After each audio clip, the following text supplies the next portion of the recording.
Hi, I'm Sian. I'm a Carers Development Officer for Neath Talbot Social Services, and there's two parts to my role. So my first part of the role is to complete carers inquiries and carers needs assessments, and the second part of my role is working within the community and attending community groups and carers events to raise awareness of the unpaid carer profile and making sure that they know what support is available to them. I carry out around 3 to 4 assessments per week. It is typically based on how many referrals we get, and I would probably say on average I get between 5 to 10 referrals per week. An assessment can take around 1.5 hours, but if that needs to go over or under in time, that's absolutely fine.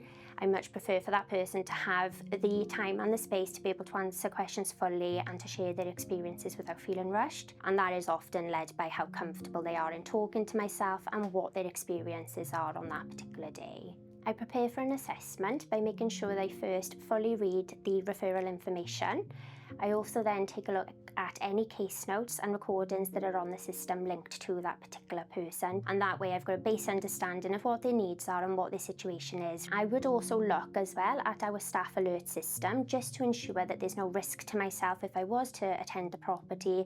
I would help the carer prepare for an assessment by firstly contacting them on the telephone to explain the reason for my call, the referral information that I've been given, and then plan with them whether they need to have a carers and needs assessment. I don't send any information out in advance. Typically, I would complete the carers needs assessment or initial inquiries with that carer on the telephone, and then I would follow that up with information and signposting that would be provided either via letter or email, depending on their preference. The carers then would get all the information they need, but it wouldn't be in advance of an assessment visit. When I'm thinking about a location, I will always try to tailor that to the individual's needs, and the only way that you can simply do that is to ask them where they would feel most comfortable and able to talk freely without risk of upsetting the person they care for. I would also just give them the option to choose a community setting if that was what they were most comfortable with, or that could be a home visit or on the telephone.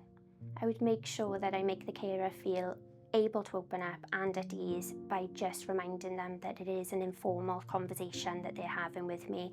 I'm not there in any way to judge their caring abilities, and I'm not there to assess how well they are doing. I always try to remind carers that a carer's needs assessment is focused on them and finding ways that we can make life a little bit easier. And I just think that if I can go in with a relaxed approach and calm and give them the time and the patience, carers are often well receptive of that way. I don't have preferred websites or materials that I signpost before an assessment. However, I will say that information and signposting is always provided after an assessment or after initial inquiries have been conducted with a carer. That way I'm able to tailor the information and the services that I'm sending out to them, rather than overloading them with lots of information in advance that may not always be relevant to them. I will always send relevant information and resources after, along with my contact details, so they can always come back to me and ask questions if they need any support. I make a record of the assessment on our internal system, which records people's client information in databases. We use a carers assessment form that's been built for Neath Talbot, so that may vary across local authorities and different boroughs. We have the ability now to use magic notes to use a transcript and recording of our meetings, as long as the carer is able to offer consent and is fully aware of that recording being used. That will then transcript and send across to our computer so it can help us then with our writing up. Otherwise, traditionally, we would be looking at handwritten notes. I do prefer the new way. I do find that being able to use the transcript and recording the meeting itself, and usually just taking minimal notes on my notepad, does actually allow for me to better engage and focus on the carer. It does allow that eye contact, and it allows you to listen and actively listen to that carer as well, because I think sometimes when your head is down and you're writing your notes, that takes you away and you're too worried about what you're writing in your notebook and capturing everything that's important to give the carer the full and undivided attention that they deserve. The most important part of the assessment is getting the impact on the carer, so asking questions about specific responsibilities. In Neath Talbot Council in particular, we use the carer's assessment format, which asks the carer to gauge on a scale of 1 to 4 how they're managing with certain responsibilities. So that could be things like their medication management, any safety risks or impacts with mobility. And that way we are really able to get a bit of information from that carer. They can open up and tell us about the pressures that they may be experiencing handling some of those responsibilities. And it also helps us as practitioners to identify their strengths and areas that they possibly need a little bit of support with. I don't always find the What Matters conversation helpful, simply because carers often feel put on the spot and don't always know how to answer that question. So instead, I do try to use different language and phrasing to ensure that I'm giving carers the opportunity to say what's important to them. And that allows the carer to answer that question comfortably without feeling the pressure of finding something to say, because they do more often than not focus on the person that they're caring for and really struggle to actually think about what matters to them individually. For example, if a carer is helping their loved one to the car, often they see that as their duty or just a usual daily activity.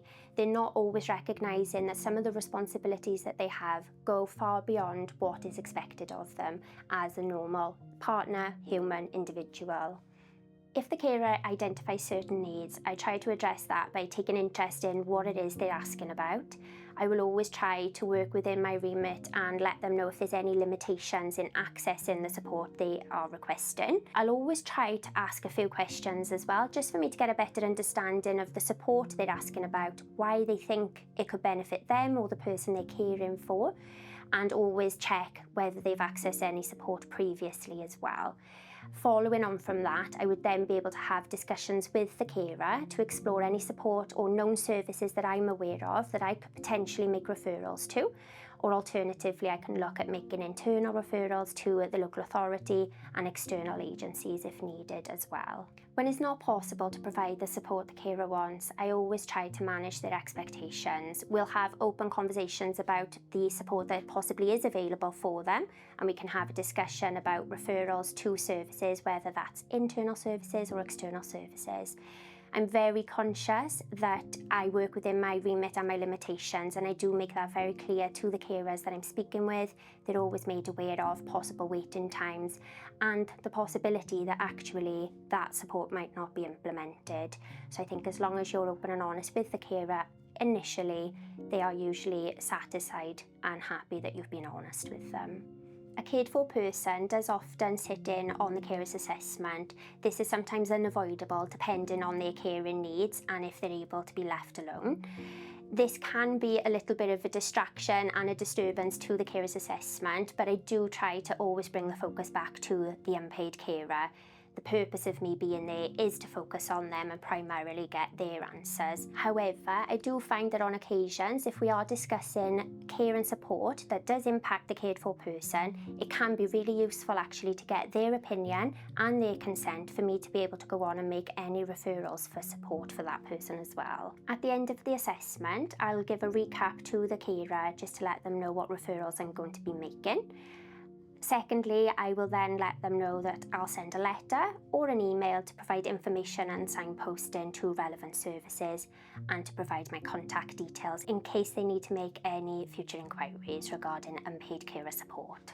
Once I'm back at the office, I will then write up the carer's assessment, either using the transcript or my handwritten notes. I will then make the referrals to any relevant agencies that have been discussed and consented to, and I'll make sure that I send a letter or an email to send that information and signposting across to the unpaid carer before I close the assessment on the system. The advice I would give to a social care practitioner carrying out their first carer's needs assessment is to firstly try to relax, because going into anything new is always really daunting, and most importantly, actively listen to the carer.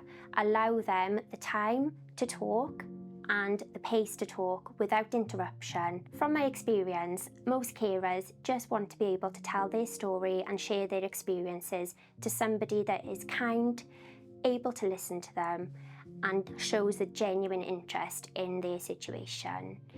And I think if you're able to encompass that, then you're not going to go far wrong within your assessment.